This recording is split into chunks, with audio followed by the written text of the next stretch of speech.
ఓ రాజాధిరాజుగా లోకన జ్యోతిగా పుట్టాడు నా యేసయ్యా.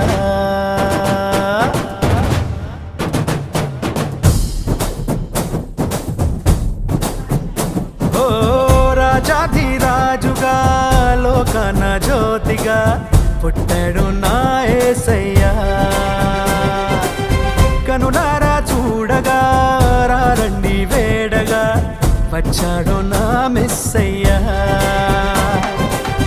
దేవాది దేవుడే ఈనాడే దీనుడై పుట్టాడు నీ కోసమే. ఈ గొప్ప కానుక సంతోష వేడుక చెయ్యాలి ఆర్భాటమే. నిన్ను కాపాడగా ప్రేమ చూపించగా మన ప్రభు యేసు ఉదయించాడు.